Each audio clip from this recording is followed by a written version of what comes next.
மாவோயிஸ்டுகளால் கடத்தப்பட்ட மாநில காங்கிரஸ் தலைவர், அவரது மகன் உள்ளிட்ட 10 பேரின் உடல்கள் ஞாயிறன்று கண்டெடுக்கப்பட்டன. இச்சம்பவத்திற்கு ஜனாதிபதி, பிரதமர் உட்பட பல்வேறு தரப்பினரும் கண்டனம் தெரிவித்துள்ளனர். மாவோயிஸ்டுகள் ஆதிக்கம் நிறைந்த சத்தீஸ்கர் மாநிலத்தில் அடுத்த சில மாதங்களில் சட்டசபை தேர்தல் நடக்கிறது.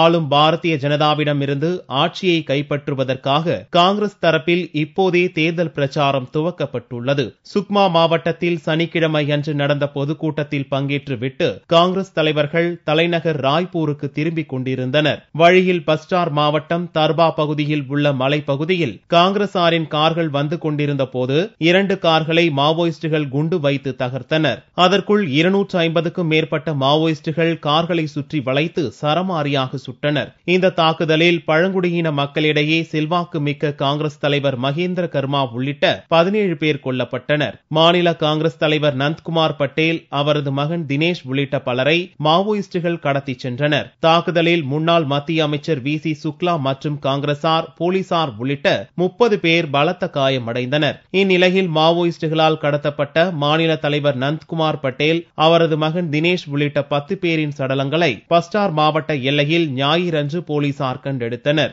மாவோயிஸ்டுகள் தாக்குதலுக்கு கடும் கண்டனம் தெரிவித்த முதல்வர் ராமன் சிங் இது தொடர்பாக நீதி விசாரணைக்கு உத்தரவிட்டுள்ளதாக தெரிவித்தார். हम पूरी जांच प्रक्रिया भी करेंगे ताकि जुडिशियल इंक्वायरी हमने ऑर्डर की है, हम सामने लाएंगे क्योंकि ये डेमोक्रेसी के ऊपर बहुत बड़ा प्रहार है.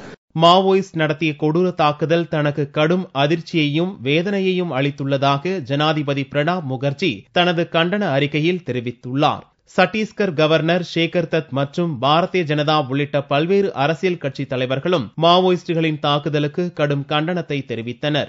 இதனிடையே காங்கிரஸ் தலைவர்களுக்கு உரிய பாதுகாப்பு அளிக்காத மாநில பாரதிய ஜனதா அரசை கண்டித்தும் மாவோயிஸ்டுகள் மீது கடும் நடவடிக்கை எடுக்க வலியுறுத்தியும் காங்கிரஸ் சார்பில் மாநிலம் தழுவிய பந்த் போராட்டம் நடந்தது.